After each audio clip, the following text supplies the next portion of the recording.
주일을 기억하여 교회에 와서 경건하게 예배드리는 여러분들에게 하늘의 기쁨과 평안이 가득하시기를 축원합니다. 10월 달에는 감사의 성품을 배우고 있습니다. 감사란 무엇입니까? 하나님과 다른 사람들이 나에게 어떤 도움이 되었음을 인정하고 그 고마움을 말과 행동으로 표현하는 것이라고 배웠습니다. 지난 주일에는 하나님께서 우리를 어떻게 섭리하시는가를 생각하면서 감사 예배를 드렸고, 오후 시간에는 추수감사제 행사를 가졌습니다. 성도들이 찬양과 율동으로 하나님의 은혜에 대하여 감사하는 마음을 표현하는데 얼마나 재미있고 얼마나 참 즐거웠는지 모릅니다. 사정이 있어서 참여하지 못하신 분들은 그 성도들이 발표하는 감사 찬양제의 모습을 동영상으로 녹화를 해서 교회 홈페이지에 올려두었습니다. 저는 수십 번 보았습니다. 보고 또 보아도 얼마나 행복한지요.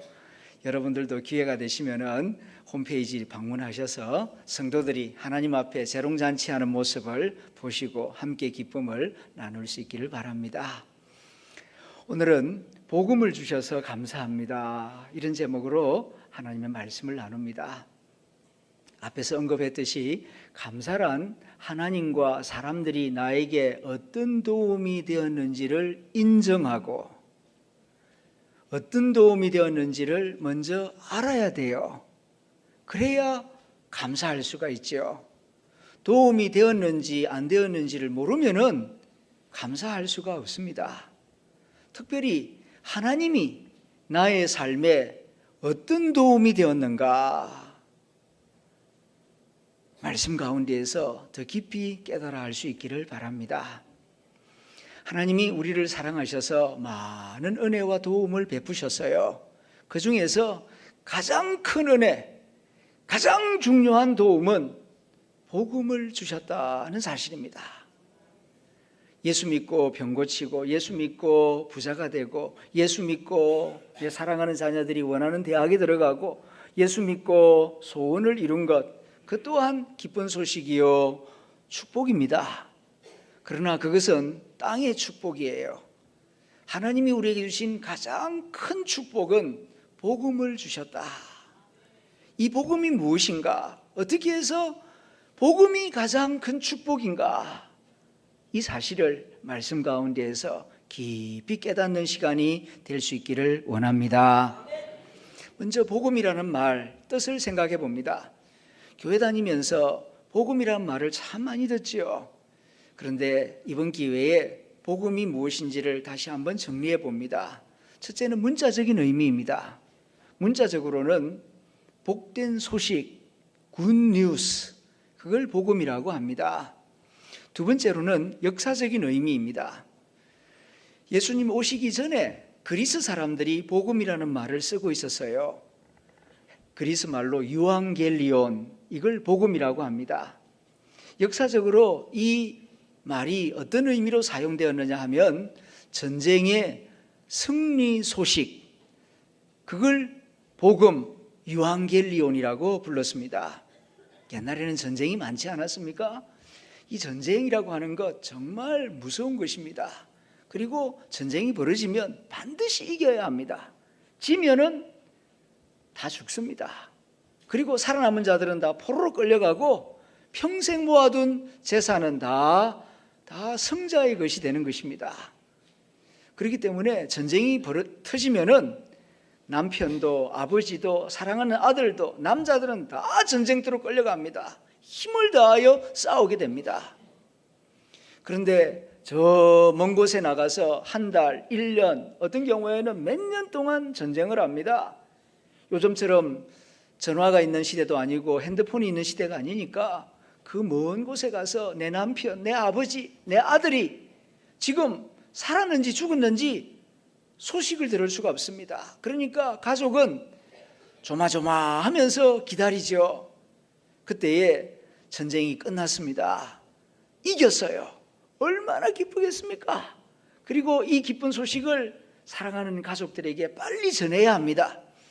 그럴 때에 병사 가운데 제일 건강하고 사명감이 충성심이 있는 병사를 골라가지고 네가 빨리 가서 이 기쁜 소식을 전해주어라. 그러면은 그 병사가 한시바삐 전하기 위하여 쉬지 않고 자기 조국으로, 마을로 달려오는 것입니다. 걸어오는 게 아니라 달려와요. 거기서 바로 마라톤이 시작된 겁니다. 그리스 시대에 전쟁의 기쁜 승리 소식을 전하기 위하여서 달리고 달렸는데 그 거리가 42.19km. 그게 이제는 스포츠가 되었죠. 이렇게 달려와 가지고 그 기다리고 있는 마을에 도착하면은 맨 높은 곳에 올라가 가지고 동네 사람들을 모아 가지고 우리가 이겼습니다. 그러면은 그 한마디에 모든 마을 사람들은 환호성을 하며 기뻐합니다. 이겼다는 그 한마디가 뭘 의미하는지, 이제 다 살았다는 뜻이고 이제는 우리가 평안을 누리고 자유가 보장된다 하는 그런 뜻이거든요. 그러면은 모든 부모, 형제, 마을 사람들 얼마나 기뻐하는지 모릅니다. 이렇게 전쟁에 승리했다 하는 이 소식을 유앙겔리온, 그리스 시대에는 복음이라고 불렀어요. 세 번째는 성경적인 의미입니다.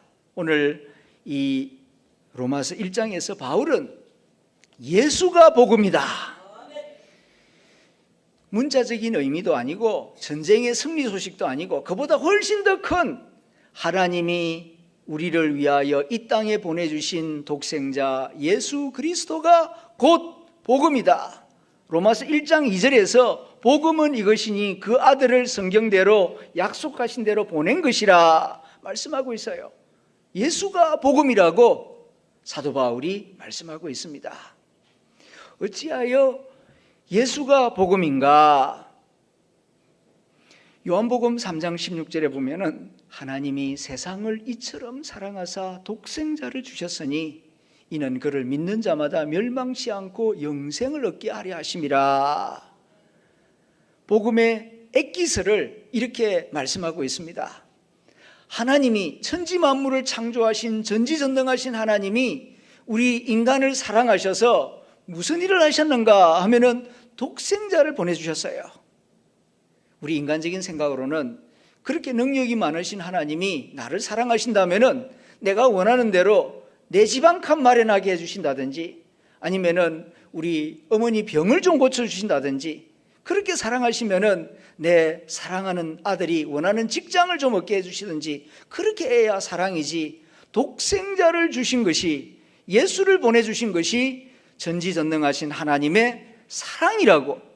하나님이 세상을 이처럼 사랑하사 뭘 하셨느냐? 독생자 예수를 보내주셨다. 그게 복음이다 라고 말씀하고 있어요. 자, 여기서 우리는 예수가 어떤 의미에서 우리 인간에게 복음이 되는가? 부활과 십자가입니다. 이 세상에 있는 모든 사람들은 다 마음속에 세 가지를 가지고 살아갑니다. 부자든 가난한 사람이든 배운 사람이든 못 배운 사람이든 예외 없이 가지고 다니는 것, 첫째가 걱정이에요. 걱정 안 가지고 사는 사람 없습니다. 두 번째는 불안입니다. 세 번째는 두려움이에요. 이 세 가지를 모든 사람이, 미국 사람이나 한국 사람이나 북한 사람이나 남한 사람이나 예외 없습니다. 그런데 그 모든 걱정, 불안, 두려움의 뿌리를 파고 들어가 보면 두 가지예요. 두 가지 때문입니다. 첫째는 죽음에 대한 걱정, 불안입니다. 아무리 잘 사는 사람도요, 다 마음속에 여기서 끝나버리면 어떡하나. 오늘은 행복한데 내일도 행복하다는 보장이 없어요. 또 가난한 사람은 가난한 사람대로 평생 이렇게 고생만 하다가 이렇게 내 생이 끝나버리면 얼마나 허무하고 억울한가, 이런 걱정, 이런 불안이 있습니다. 다 끝에 대한, 죽음에 대한 걱정, 불안, 두려움이 있습니다. 저도 그렇습니다. 목사라고 예외 아닙니다. 두 번째, 모든 불안과 두려움의 뿌리는 심판에 대한 걱정과 두려움이에요. 죽는 것은 인정합니다. 그런데 죽은 다음에 어떻게 되느냐? 천국이 있고 지옥이 있다고 하는데 에이, 무시해버려. 그렇게 해서 무시해버리는 사람도 있습니다.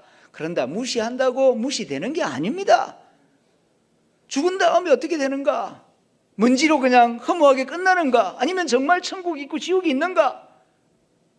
심판이 있다면 나는 천국에 가는가 지옥에 가는가? 이 문제에 대해서 누가 대답을 해줄 것입니까? 여기에 대한 걱정과 두려움이 있는 것입니다. 인간 역사에 나타난 모든 종교는 이 걱정, 이 죽음과 심판에 대한 걱정과 두려움과 불안 때문에 생겨난 거예요. 죽음에 대하여, 심판에 대하여 별의별 말들이 다 많습니다. 그러나 다 애매모호한 말들 뿐입니다. 오직 예수만이 이 죽음과 심판의 문제에 대하여서 단순 명쾌한 대답을 주십니다. 내가 곧 길이요 진리요 생명이다. 나로 말미암지 않고는 아버지께 올 자가 없느니라. 인류 역사 가운데에서 예수님 이외에 이런 말씀을 주신 분이 없습니다. 길에 관하여 진리에 관하여 말씀하신 분들 많이 있죠. 스승과 성현들 많이 있습니다. 그러나 관하여 말한다는 것과 내가 곧 길이다, 내가 곧 진리다, 내가 곧 생명이다, 나를 믿으면 영생을 얻는다, 이렇게 단도직입적으로 말한 분은 예수님밖에 없어요. 예수님의 부활이 우리의 죽음 문제를 해결해 줍니다. 사람이 죽는다고 끝나는 게 아니라 죽음 그 다음에 다른 세상이 있어요. 예수님 이외에 그 어떤 인간도 이걸 가르쳐 준 사람이 없습니다. 죽은 자는 말이 없고 산 사람은 경험해 보지 않았으니까 다 애매모호하고 엉뚱한 말들 뿐이죠. 그러나 예수님은 십자가에 죽으시고 사흘 만에 부활하셨어요. 죽음도 경험하시고 다시 부활하시고 40일 동안 이 땅에 계시면서 한두 사람에게 꿈속에 나타나신 게 아니고 실제로 역사적으로 40일 동안 12제자 400명 많은 분들에게 나타나서 내 옆구리를 만져보아라, 이 못자국 난 손을 만져보아라, 구운 생선을 가져와라 그러면서 부활하신 몸을 보여주시면서 너희들도 나를 믿으면 이와 같이 신령한 몸을 입게 될 것이다 약속해 주셨어요. 이렇게 죽음 그 다음의 세상에 대해서 예수님은 분명하게 가르쳐 주셨습니다. 두 번째는 십자가입니다. 우리가 지은 모든 죄들, 알게 모르게 지은 죄들을 어떻게 사함을 받고 심판을 벗어날 수 있을 것인가? 우리의 공로로 우리가 열심히 고행을 한다고, 우리가 헌금을 많이 한다고, 어떤 수고를 많이 한다고 용서받을 수가 없어요. 그건 그것대로 좋은 일이지만 우리의 죄를 대신할 수는 없습니다. 그런데 하나님의 아들 예수 그리스도의 십자가의 피, 그 고난을 믿으면 그 고난이 나의 죄를 대속하기 위한 고난이다 이렇게 믿으면 그 믿음 하나 보시고 하나님이 우리의 모든 죄를 깨끗하게 용서해 주시겠다고 약속하셨어요. 사람의 약속이 아니고 하나님의 약속이에요. 예수님이 2000년 전에 한국 사람도 아니고 저 이스라엘 땅에서 골고다 언덕에서 십자가에 죽었어요. 나하고 같이 밥 한 끼 먹은 적도 없고 악수한 적도 없습니다. 제가 언제 예수님 보고 죽어달라고 부탁했습니까? 일방적으로 그렇게 십자가에 달려 죽으셨어요. 그런데 그 피와 그 고난이 너를 위한 것이다.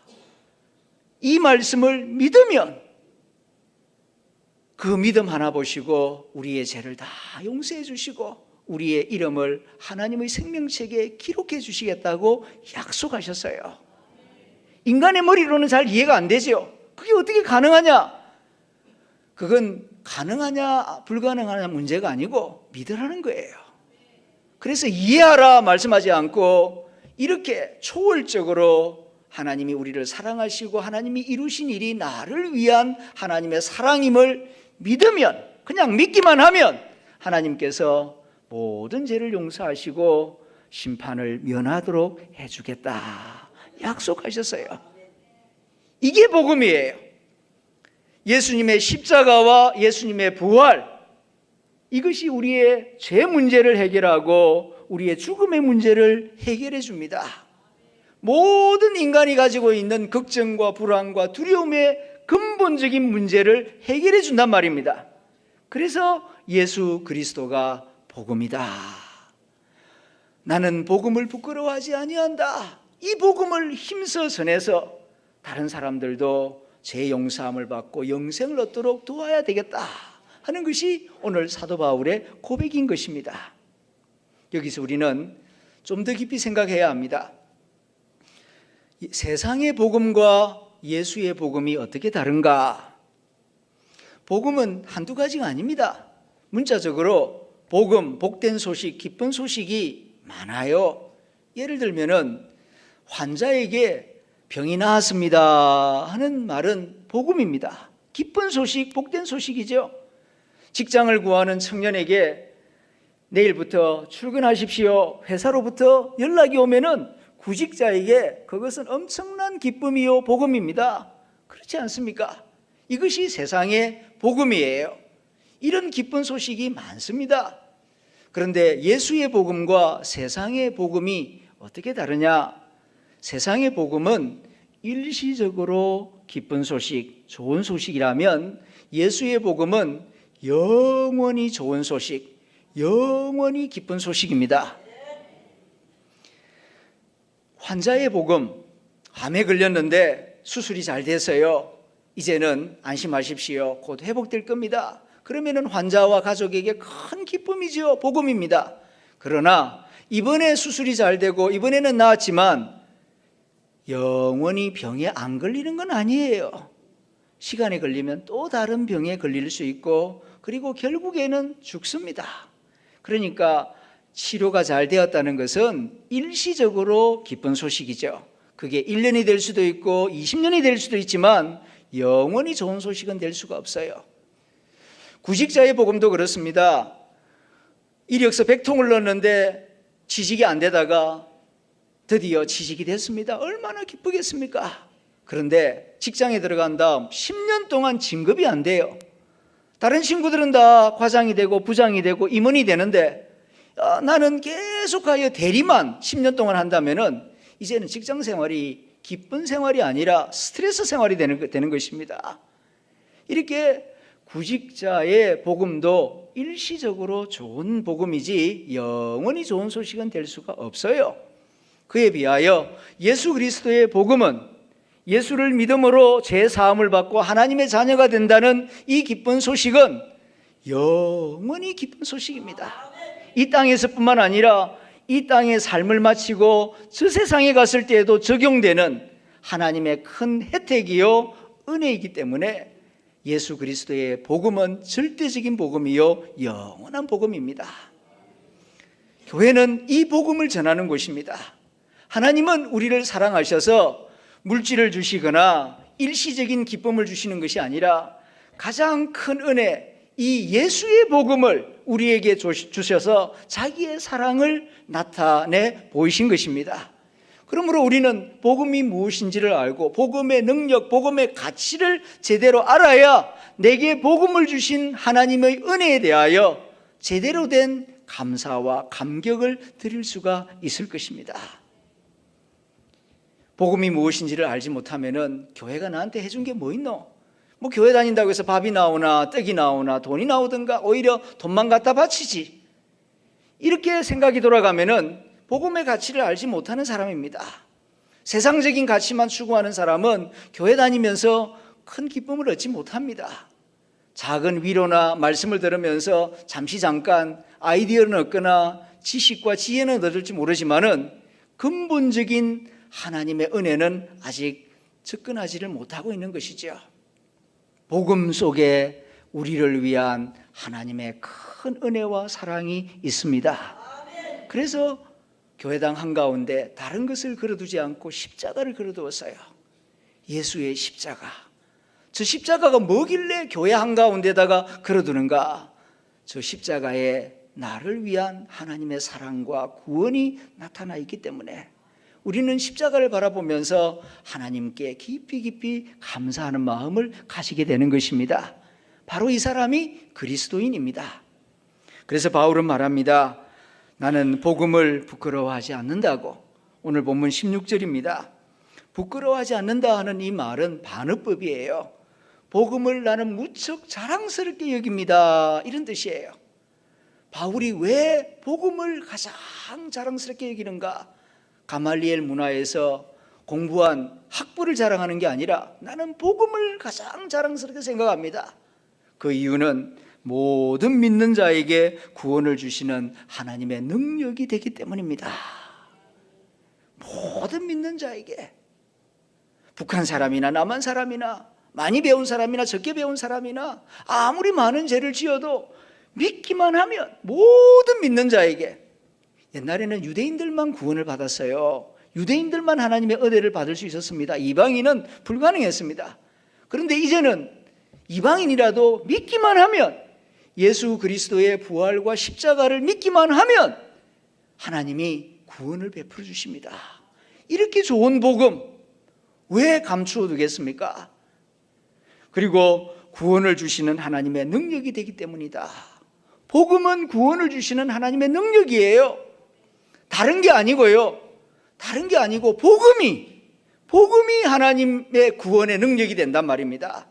그러니까 이 복음을 많은 사람들에게 전하여서 제 용서함을 받고 하나님의 자녀가 되도록 해야 되겠다. 나는 복음을 사랑스럽게 생각한다. 복음은 너무너무 좋은 것이다. 복음은 많은 사람들에게 큰 혜택을 주는 그 삶을 바꾸어 놓는 하나님의 능력이기 때문에 나는 복음을 사랑한다고 고백합니다. 그리고 오늘 보면 17절을 보게 되면 하나님의 의가 복음에 나타났나니 라고 말씀하고 있어요. 하나님의 의, 라틴어를 써서 죄송합니다만은 유스티치아 데이, 신학적으로 매우 중요한 말입니다. 하나님이 죄인을 의롭다고 인정하시는 그 하나님의 의가 어디에 나타났느냐? 불경 안에 없어요. 사서상경 안에는 안 나타나요. 인간의 역사 가운데는 안 나타납니다. 아무리 고행을 하고 참선을 하고 별의별 짓을 다 해도 그 속에는 하나님의 의가 나타나 있지 않습니다. 오직 한 군데, 복음 안에, 예수 그리스도 안에 하나님의 의롭다 하심이 나타났다 하는 것입니다. 그렇기 때문에 우리가 집중해야 할 것은 복음에 집중해야 돼요. 딴 데 집중하면 거기서 아무리 헤매고 다녀도, 아무리 집중해도 거기에서는 하나님의 용서와 하나님의 의를 찾아낼 수가 없어요. 그래도 안 믿는 사람들이 많죠. 찾아보세요. 그러다가 허무감만 느끼다가 세상 마치고 말 것입니다. 성경은 말씀합니다. 복음에, 다시 말하면 예수 그리스도 안에 하나님의 의롭다 하심, 하나님의 용서, 하나님의 구원, 하나님의 은혜가 나타났다. 그러므로 이제부터 우리가 집중해야 할 것은 복음이신 예수 그리스도에게 집중해야 합니다. 예수 그리스도가 우리의 길이요 진리요 생명이며 우리의 구원이기 때문입니다. 죄인이 구원받는 길은 무엇입니까? 하나님의 의, 하나님의 구원이 복음에 나타났으니 우리는 복음이신 예수 그리스도를 믿음으로 믿는 것이 우리가 해야 할 일이에요. 믿는다 하는 것은 받아들인다, 수용한다 하는 뜻입니다. 이해하라고 말씀하지 않습니다. 믿어라. 하나님이 세상을 이처럼 사랑하사 독생자를 주셨으니, 그러면 우리가 해야 할 일은 이는 그를 믿는 자마다 믿으라는 것입니다. 믿으면 멸망치 않고 영생을 얻을 것이다. 그래서 교회에서 가장 강조하는 것은 믿음입니다. 교회는 믿음의 학교예요. 믿음을 가르치고 믿음을 키우고 믿음으로 봉사하고 섬기고, 교회에서 가장 중요한 것은 믿음입니다. 믿음 없이는 다른 일은 의미 없습니다. 믿어야 구원받을 수 있고, 믿어야 하나님의 자녀가 될 수 있고, 믿고 행해야 하나님의 영광을 볼 수가 있기 때문입니다. 유감스럽게도 중세시대에는 하나님의 용서, 하나님의 구원을 자선이나 고행이나 공로를 통해서 받을 수 있다고 가르쳤습니다. 성경에는 하나님의 의가 복음에 나타나 있다 이렇게 분명히 적혀 있는데, 중세시대에는 성경을 잘 안 읽었어요.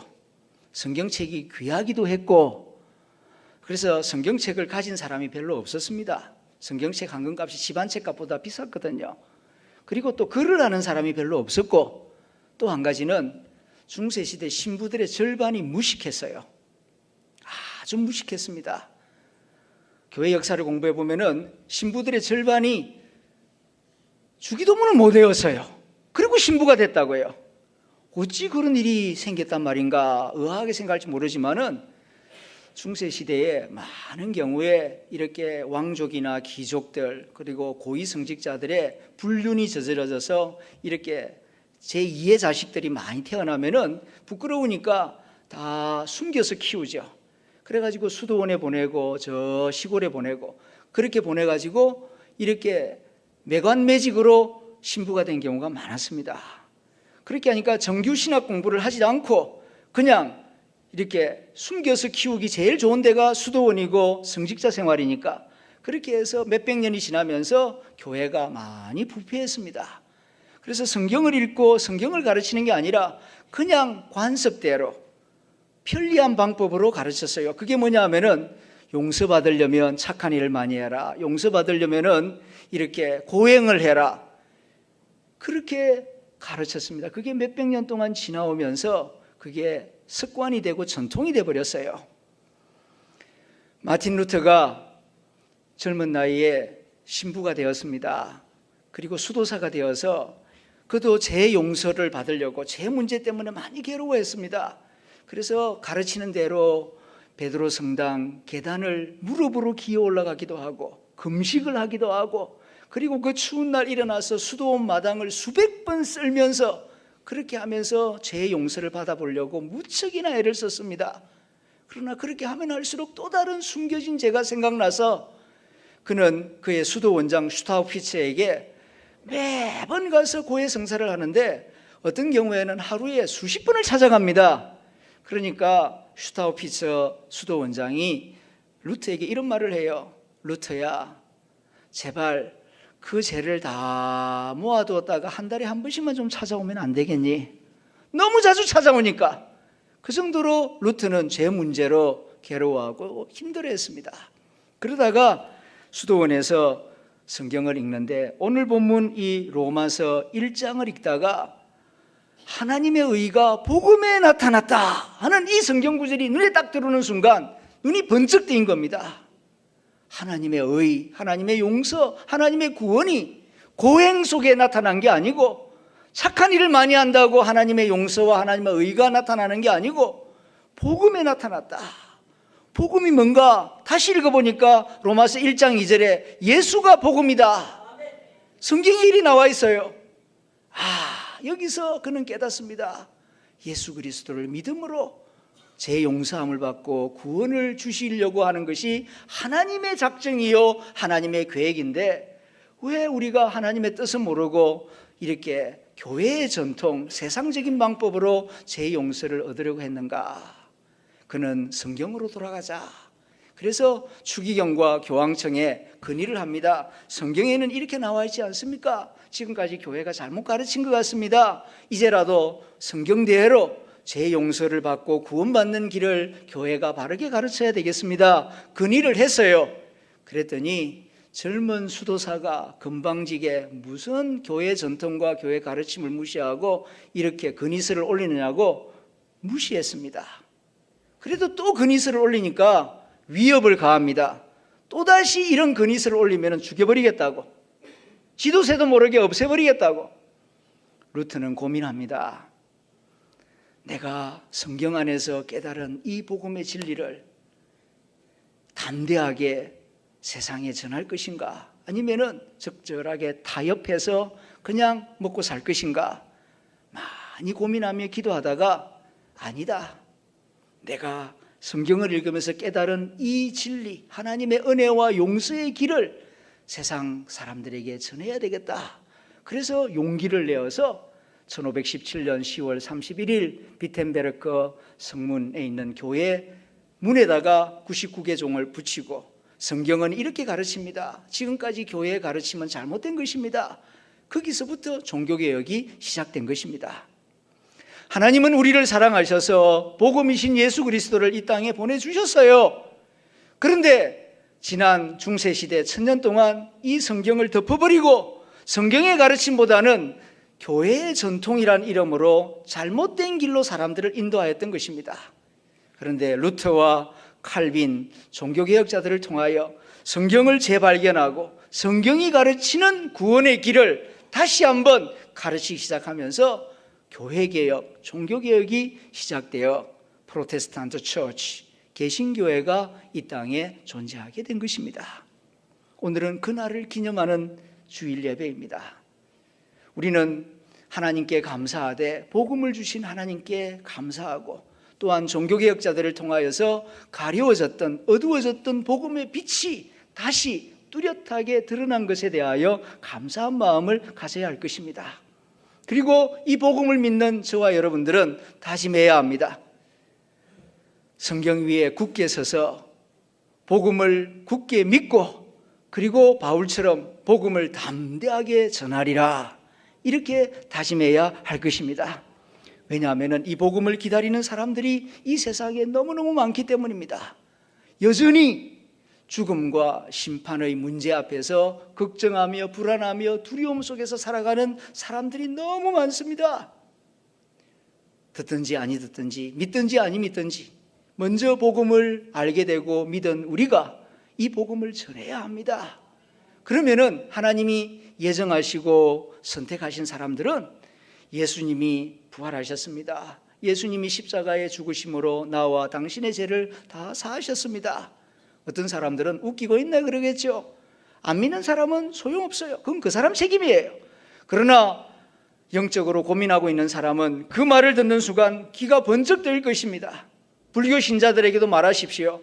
불교 신자들의 가장 큰 소원은 성부라는 것입니다. 이룰 성자, 깨달을 불자, 깨달음에 이르기 위하여서 천배를 드리기도 하고 참선을 하기도 하고 얼마나 많은 고생을 합니까? 젊음을 다 바치고 머리를 파르르니 깎고 잿빛 옷을 성복을 입고 왜 그렇게 산속에 들어가서 합니까? 성불을 하기 위하여. 그런데 그렇게 한다고 성불이 됩니까? 성불하는 길은 오직 예수 그리스도를 믿는 길입니다. 우리에게 생명을 주시고 우리의 심판자이시고 또 우리에게 영생을 주실 수 있는 분이 하나님이신데, 하나님이 구원받는 길을 복음 안에 마련해 두셨습니다. 예수가 성불입니다. 예수를 믿으십시오. 예수를 믿을 때에 죽음의 문제와 죄의 문제를 해결할 수 있습니다. 이렇게 전해야 돼요. 믿고 안 믿고는 그 사람들의 문제입니다. 이제 복음을 주신 하나님께 우리가 취해야 할 태도는 세 가지입니다. 첫째는 감사입니다. 복음을 주신 하나님께 깊이 깊이 감사해야 합니다. 두 번째는 거룩한 삶을 사는 것입니다. 세 번째로는 전도하는 것입니다. 일본의 신학자 우치무라 간조는 복음 전파가 참 평화의 길이며 또한 참 구원의 길이다라고 가르쳤습니다. 많은 사람들이 평화를 위하여 많은 노력을 하죠. 그러나 죽음의 문제, 심판의 문제를 해결하지 않으면 인간 마음속에 불안과 두려움을 없앨 수가 없어요. 모든 싸움과 갈등과 전쟁은 내 마음속에 있는 불안으로부터 시작되는 거예요. 내 마음이 평안한데 누가 싸움을 하고 갈등하고 전쟁을 하겠습니까? 자기 마음이 불안하고 두려우니까 무기를 만들고 담장을 높이 쌓고 저놈은 나의 원수가 아닌가 하고 의심하는 눈으로 바라보는 거예요. 죄의 문제가 해결되고 죽음의 문제가 해결되면 누구에게나 손을 내밀어 평화의 악수를 청할 수가 있습니다. 그래서 우치무라 간조는 말합니다. 복음 전파가 참 평화 실현의 유일한 길이라고. 복음을 전하는 일이 이렇게 중요합니다. 예수를 믿을 때에 인간의 모든 문제, 인류의 모든 문제가 해결함을 받을 수가 있을 것입니다. 이 복음을 주신 주님께 감사하고, 그리고 복음이신 예수 그리스도가 자신의 살과 피를 내어주셨는데 성찬을 받음으로써 복음이신 예수 그리스도를 다시 한번 기억하고 하나님께 감사하는 예배 시간이 되어야 할 것입니다. 기도하겠습니다.